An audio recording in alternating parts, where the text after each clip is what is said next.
Okay mister Nitin Kumar, তো বলুন আমরা আপনাকে হায়ার করব কেন?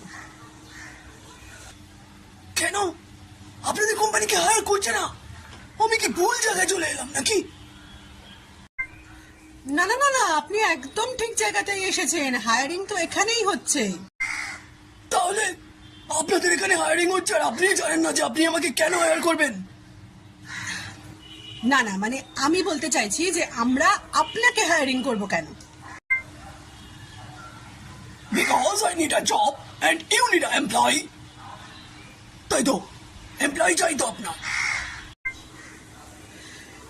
হ্যাঁ হ্যাঁ, এমপ্লয়ি তো চাই আমরা। সত্যি করে বলবো ম্যাডাম, আমার গার্লফ্রেন্ড আমাকে রোজ এতগুলো করে লিস্ট পাঠায়। ম্যাডাম দেখুন দেখুন দেখুন, এই এতগুলো জিনিস ওর দরকার। ম্যাডাম ম্যাডাম চাকরিটা না করলে আমি কি করে কিনে দেবো বলুন ম্যাডাম? না না না না, দেখুন আমার মনে হচ্ছে যে এটা আপনার ফার্স্ট জব, তো সেজন্য আপনি ঠিকঠাকভাবে বুঝতে পারছেন না। আমি আপনাকে ক্লিয়ার করে বলছি। হ্যাঁ, আমি বলতে চাইছি যে আপনি আমাকে কিভাবে খুশি করতে পারবেন যে আমি আপনাকে এই জবটা দেব, কিভাবে? এইসব আপনি কি বলছেন ম্যাডাম? আপনাকে খুশি করতে হবে মানে?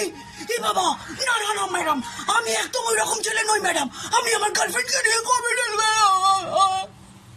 আপনি কি বলছেন ম্যাডাম? আপনি কি খুশি করবেন কি করবেন? চাকরি আমি চাই না, চাকরি চাই না।